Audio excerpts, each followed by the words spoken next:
Hello प्यारे बच्चों, कैसे हैं आप? ठीक होंगे, ठीक रहिए और इसके साथ साथ पढ़ाई का कार्य भी करते रहिए। तो आज मैं कक्षा 8 को हिंदी में पाठ 6 पढ़ाऊँगा। पाठ 6 का नाम है क्या निराश हुआ जाए। बहुत अच्छा पाठ है। तो इसमें कहा गया वर्तमान समय में विघटनकारी सामाजिक परिस्थितियों को देखकर ऐसा लगता है कि ईमानदारी, सच्चाई, परोपकार और सद्भावना जैसे सद्गुण अब समाज में जीवित नहीं है। यानी कैसा लग रहा है कि ईमानदारी, सच्चाई, परोपकार यानी दूसरों की भलाई करना, सद्भावना, अच्छे भाव, अच्छे विचार, अच्छे गुण अब समाज में जीवित ही नहीं है, क्योंकि धोखेबाजी और बेईमानी से धन कमाकर लोग सुखी और संपन्न जीवन बिता रहे हैं। और बात सही भी कही है, जो जितना धोखेबाज है, बेईमान है, उतना ही अच्छा जीवन व्यतीत कर रहा है। जनसाधारण में संचार माध्यमों में समाचार पत्र की सुर्खियों में भ्रष्टाचार के प्रति घोर आक्रोश प्रकट करना यह दिखाता है कि आज भी कहीं न कहीं अंतर मन में ये मानवीय मूल्य शेष है। यानी आज भी मानवीय मूल्य, मानव के कुछ मूल्य छिपे हुए हैं, शेष बचे हुए हैं। लेखक ने इस निबंध में भी यह प्रमाणित किया है कि समाज में सच्चाई, ईमानदारी, परोपकार और आपसी सद्भाव आज भी विद्यमान है, आज भी उपस्थित हैं। समाज में सच्चाई है, ईमानदारी है, परोपकार है, दूसरों की भलाई करना और सद्भाव है, अच्छे विचार हैं, आज भी विस्तृत हैं। आवश्यकता है इन गुणों को उजागर करने की, इनको सामने लाने की आवश्यकता है, जिससे लोगों का इनके प्रति विश्वास बना रहे। बुराई कभी अच्छाई के सामने टिक नहीं सकती। अच्छाई को महत्व देने से बुराई का स्वतः विनाश हो जाएगा। जब हम अच्छाई को महत्व देने लगेंगे तो बुराई अपने आप ही समाप्त हो जाएगी। तो इस पाठ में क्या कहा गया है कि क्या निराश हुआ जाए। अगर हमारा कोई काम खराब हो गया, काम बिगड़ गया है, तो हमें निराश होने की आवश्यकता नहीं है।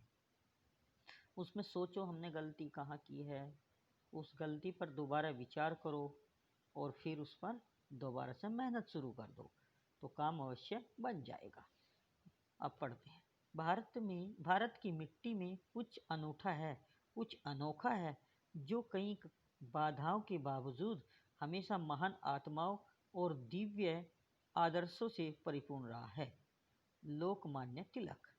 ये लोकमान्य बाल गंगाधर तिलक ने लिखा था कि भारत की मिट्टी में कुछ अनूठा है, कुछ अनोखा है, जो कई बाधाओं के, कई रुकावटों के बावजूद हमेशा महान आत्माओं और दिव्य आदर्शों से परिपूर्ण रहा है। अब पढ़ते हैं। मेरा मन कभी बैठ जाता है, समाचार पत्रों में ठगी, डकैती, चोरी, तस्करी और भ्रष्टाचार के समाचार भरे रहते हैं।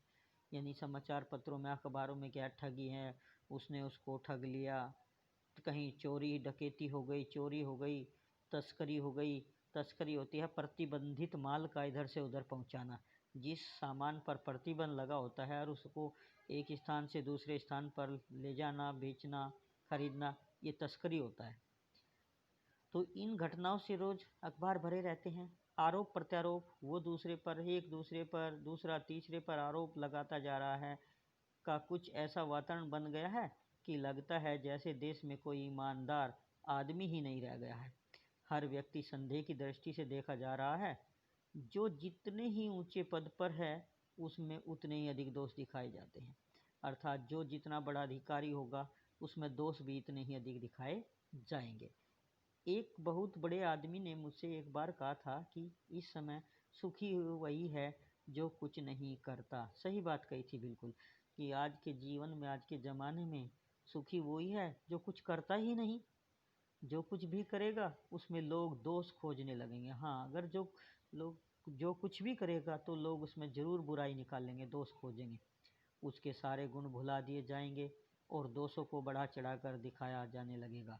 जितने भी उसके गुण थे सब भुला दिए जाएंगे एक छोटी सी गलती के कारण, और उसके दोष गिनाने शुरू हो जाएंगे। दोष किस में नहीं है? यही कारण है कि हर आदमी दोषी अधिक दिख रहा है, गुणी कम या बिल्कुल ही नहीं। स्थिति अगर ऐसी है तो निश्चय ही चिंता का विषय है। अर्थात स्थिति ऐसे तो सोचने की बात है, चिंता करने की बात है। क्या यही भारतवर्ष है जिसका सपना तिलक और गांधी ने देखा था? रविंद्रनाथ ठाकुर और मदन मोहन मालवीय का महान संस्कृति सभ्य भारतवर्ष अतीत के किस गहर में डूब गया है? यानी जिस महात्मा गांधी, तिलक ने जो सपना देखा था, रविंद्र ठाकुर ने, मदन मोहन मालवीय ने, क्या उनका सपना उनकी संस्कृति का यही एक नमूना रह गया है? आर्य और द्रविड़, हिंदू और मुसलमान, यूरोपीय और भारतीय आदर्शों की मिलन भूमि, मानव महासमुद्र क्या सूख ही गया है? यहाँ पर पहले जो थे आर्य, द्रविड़, हिंदू, मुस्लिम, यूरोपीय, सभी भारतीय एक साथ मिलकर रहते थे, तो क्या वो एक साथ मिलन का जो समुद्र था वह सूख ही गया है? मेरा मन कहता है ऐसा हो नहीं सकता। हमारे महान मनीषियों के सपनों का भारत है और रहेगा। यानी जो भारत के महान मनीषी थे, ऋषि मुनि थे, उन्होंने जो सपना देखा था भारत का, वही है और वही रहेगा, वह समाप्त नहीं होगा। यह सही है कि इन दिनों कुछ ऐसा माहौल बना है कि ईमानदारी से मेहनत करके जीविका चलाने वाले निरीह और भोले भाले श्रमजीवी पीस रहे हैं और झूठ तथा फरेब का रोजगार करने वाले फल फूल रहे हैं। सही बात कही है कि जो लोग गरीब हैं, बेचारे भोले भाले हैं, मेहनत करते हैं और अपना जीवन व्यतीत अपनी मेहनत से अपना जीवन गुजार रहे हैं, उनकी जगह झूठ और धोखे का जो रोजगार करते हैं, वे दिन प्रतिदिन फूलते जा रहे हैं। ईमानदारी को मूर्खता का पर्याय समझा जाने लगा है। यानी जो आदमी ईमानदार है उसको मूर्ख समझा जाता है। सच्चाई केवल भीरू और बेबस लोगों के हिस्से पड़ी है। सच्चाई जो है आजकल डरपोक और बेचारे लाचार जो हैं, बेबस जो हैं, उन लोगों के हिस्से में है। ऐसी स्थिति में जीवन के महान ग्रंथों के बारे में लोगों की आस्था ही हिलने लगी है।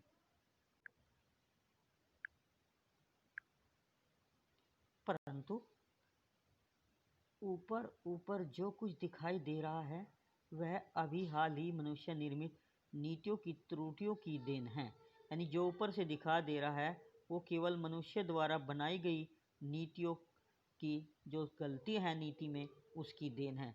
सदा मनुष्य बुद्धि नई परिस्थितियों का सामना करने के लिए नए सामाजिक विधि निषेधों को बनाती है, उनके ठीक साबित न होने पर उन्हें बदलती है। नियम कानून सबके लिए बनाए जाते हैं। नियम और जो कानून है वो सबके लिए बराबर होते हैं, वो चाहे छोटा हो बड़ा हो, गरीब हो अमीर हो, सबके लिए बराबर होते हैं। पर सबके लिए कभी कभी एक ही नियम सुखकर नहीं होता। हाँ, ये बात भी सही है कि सभी के लिए एक ही नियम सबके लिए सुखकर नहीं होता। सामाजिक कायदे कानून कभी कभी युग युग से परीक्षित आदर्शों से टकराते हैं। इससे ऊपरी सतह आलोड़ित भी होती है, यानी प्रताड़ित भी होती है, दुखी भी हो जाती है।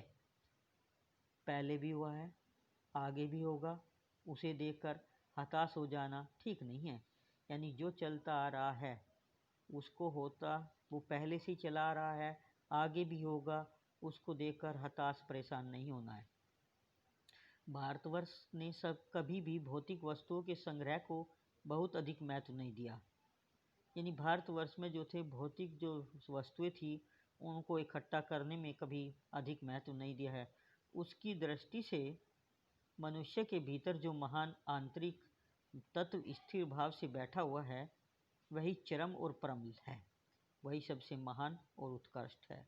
लोभ, मोह, काम, क्रोध आदि विकार मनुष्य में स्वाभाविक रूप से विद्यमान रहते हैं। यानी लोभ भी होता है, मोह भी होता है, काम, क्रोध, ये चारों गुण जो होते हैं, गुण कहिए या अवगुण कहिए, ये मनुष्य में स्वाभाविक रूप से अपने आप ही रहते हैं। पर उन्हें प्रधान शक्ति मान लेना और मन तथा बुद्धि को उन्हीं के इशारे पर छोड़ देना बहुत निकृष्ट आचरण है, बहुत बुरा या बहुत गलत आचरण है। यानी हम काम, लोभ, मोह, काम, क्रोध को ही सब कुछ मानकर, उनको ही प्रधान शक्ति मानकर तो उनके इशारों पर कार्य करें, तो ये बहुत ही गलत है। भारतवर्ष ने कभी भी उन्हें उचित नहीं माना। उन्हें सदा संयम के बंधन से बांधकर रखने का प्रयत्न किया है, परंतु भूख की उपेक्षा नहीं की जा सकती। अगर भूख लगी है तो खाना जरूर खाना पड़ेगा। बीमार के लिए दवा की उपेक्षा नहीं की जा सकती। बीमार है तो उसको दवाई अवश्य देनी पड़ेगी। गुमराह को ठीक रास्ते पर ले जाने के उपायों की उपेक्षा नहीं की जा सकती। जो कोई रास्ता भटक गया है, गुमराह हो गया है, गलत रास्ते पर चल पड़ा है, तो उसको सही मार्ग दिखाना जरूरी है, उसकी उपेक्षा नहीं करनी चाहिए। हुआ यह कि इस देश के कोटि कोटि यानी करोड़ों करोड़ों दरिद्र जनों की हीन अवस्था, गरीब लोगों की बुरी अवस्था को दूर करने के लिए ऐसे अनेक कायदे कानून बनाए गए हैं। यानी समय समय पर गरीब लोगों की स्थिति सुधारने के लिए, ठीक करने के लिए समय समय पर अनेक कानून, कायदे, नियम बनाए गए हैं, जो कृषि उद्योग, वाणिज्य, शिक्षा और स्वास्थ्य की स्थिति को अधिक उन्नत और सुचारू बनाने के लक्ष्य से प्रेरित है। जो कृषि है, उद्योग धंधे हैं, वाणिज्य यानी व्यापार है, शिक्षा है, स्वास्थ्य है यानी मेडिकल विभाग, तो की स्थिति को अधिक उन्नत और सुचारू बनाने के लक्ष्य से प्रेरित है। परंतु जिन लोगों को इन कार्यों में लगना है, उनका मन सब समय पवित्र नहीं होता। यानी जो लोग ये कार्य करते हैं या करना चाहिए, उनका मन हर समय पवित्र नहीं रहता। प्राय वे ही लक्ष्य को भूल जाते हैं, अर्थात जिनको जिम्मेदारी सौंपी जाती है जिस कार्य की, वे उस कार्य को नहीं कर पाते, उस जिम्मेदारी से दूर भागने की कोशिश करते हैं और अपनी ही सुख सुविधा की ओर ज़्यादा ध्यान देने लगते हैं। व्यक्ति चित्त सब समय आदर्शों द्वारा चलित नहीं होता। व्यक्ति का मन जो है, हर समय आदर्शों पर नहीं चल सकता। जितने बड़े पैमाने पर इन क्षेत्रों में मनुष्य की उन्नति के विधान बनाए गए हैं, जितने भी बड़े पैमाने पर मनुष्य की उन्नति के जितने भी कायदे कानून बनाए गए हैं, उतनी ही मात्रा में लोभ, मोह जैसे विकार भी विस्तृत होते गए हैं।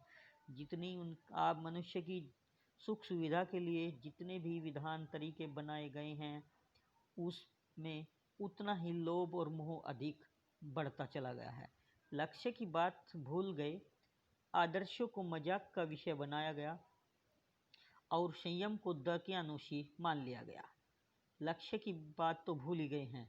आदर्श जो है हमारे, छोटे बड़े का सम्मान करना, इज्जत देना, तो वे भी हम सब भूल गए हैं और केवल दकियानुशी, इन नियमों को दकियानुशी मान लिया है।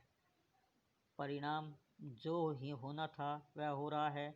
यह सब थोड़े से लोगों के बढ़ते हुए लोभ का नतीजा है, परंतु इससे भारतवर्ष के पुराने आदर्श और भी अधिक स्पष्ट रूप से महान और उपयोगी दिखाई देने लगे हैं। भारतवर्ष सदा कानून को धर्म के रूप में देखता आ रहा है। आज एकाएक कानून और धर्म में अंतर कर दिया गया है। धर्म को धोखा नहीं दिया जा सकता, कानून को दिया जा सकता है। यही कारण है कि जो लोग धर्म भीरू है, धर्म से डरने वाले हैं, वे भी कानून की त्रुटियों से, कानून की गलतियों से लाभ उठाने में संकोच नहीं करते। अर्थात वे भी कानून की गलतियों का लाभ अवश्य उठाते हैं। जो धर्म से तो डरते हैं, लेकिन कानून की गलती से लाभ उठाते हैं।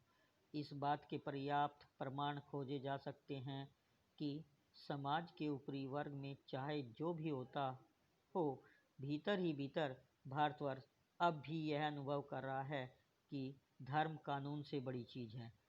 अब भी सेवा, ईमानदारी, सच्चाई और आध्यात्मिकता के मूल्य बने हुए हैं। वे दब अवश्य गए हैं, लेकिन नष्ट नहीं हुए हैं। दब तो गए, ईमानदारी, सच्चाई, सेवा और आध्यात्मिकता के जो नियम कायदे थे, वे सब दब तो गए, लेकिन नष्ट नहीं हुए। आज भी वह मनुष्य से प्रेम करता है, महिलाओं का सम्मान करता है, झूठ और चोरी को गलत समझता है, दूसरे को पीड़ा पहुंचाने को पाप समझता है। हर आदमी अपने व्यक्तिगत जीवन में इस बात का अनुभव करता है। समाचार पत्रों में भ्रष्टाचार के प्रति जो इतना आक्रोश है, वह यही साबित करता है कि हम ऐसी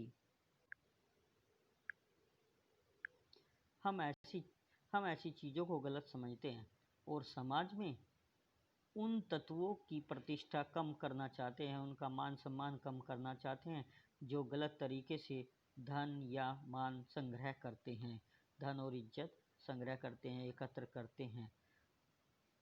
दोषों का पर्दाफाश करना बुरी बात नहीं है। कितनी बढ़िया बात लिखी है कि दोषों का पर्दाफाश करना कोई बुरी बात नहीं है। बुराई यह मालूम होती है कि किसी के आचरण के गलत पक्ष को उद्घाटित करके उसमें रस लिया जाता है।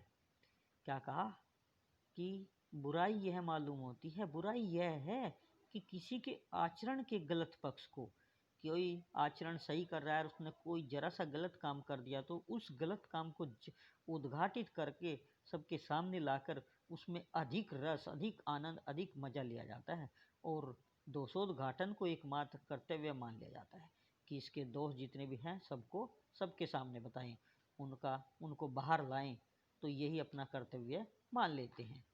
बुराई में रस लेना बुरी बात है, अच्छाई में उतना ही रस लेकर उजागर न करना और भी बुरी बात है। बुराई में रस लेना तो बुरी बात है ही, लेकिन अच्छाई में उतना ही रस लेकर, अगर हम अच्छाई में भी रस ले रहे हैं लेकिन उस अच्छाई को उजागर न करना, दूसरों को न बताना, ये और भी बुरी बात है।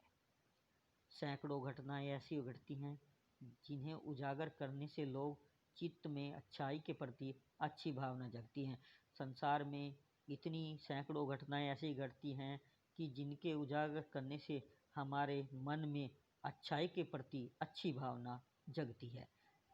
यानी ये आता है मन में कि हाँ ठीक है भाई, उसने बहुत अच्छा कार्य किया, हम भी ऐसा ही कार्य करेंगे। एक बार रेलवे स्टेशन पर टिकट लेते हुए गलती से मैंने 10 के बजाय 100 रुपये का नोट दिया। ये लेखक कह रहा है कि एक बार रेलवे स्टेशन पर टिकट लेते हुए गलती से भूलवश मैंने 10 के बजाय 100 रुपये का नोट दिया और मैं जल्दी जल्दी गाड़ी में आकर बैठ गया। थोड़ी देर में टिकट बाबू उन दिनों के सेकंड क्लास के डिब्बे में हर आदमी का चेहरा पहचानता हुआ उपस्थित हुआ। यानी थोड़ी सवारी जाती थी तो लगभग टिकट चेकर जो था, वो टिकट बाबू, वो हर व्यक्ति का चेहरा लगभग पहचान सी लेता था। तो वह भी चेहरा पहचानता हुआ उसी डब्बे में उपस्थित हुआ।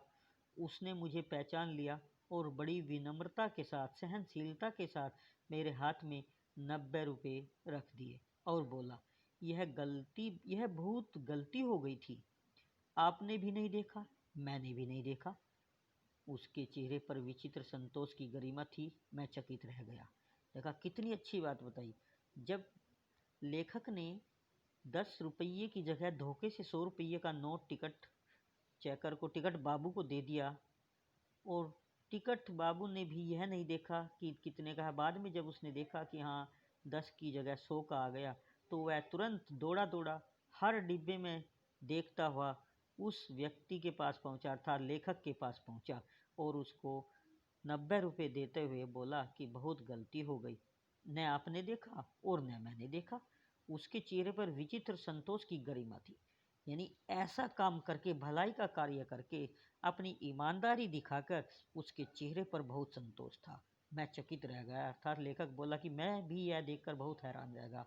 तो प्यारे बच्चों, ऐसा होता है हाँ, अगर हम भी कोई ऐसा कार्य करते हैं तो हमारे मन में संतोष होता है। अगर हम गलत कार्य कर रहे हैं, भले हमें कोई न देख रहा हो, लेकिन हमारा मन अंदर से गवाही नहीं देता, मन अंदर से ही कचोटता रहता है कि हाँ हम गलत कार्य कर रहे हैं। तो कभी भी गलत कार्य नहीं करना चाहिए, क्योंकि गलत कार्य करने से कभी भी संतोष नहीं मिलता।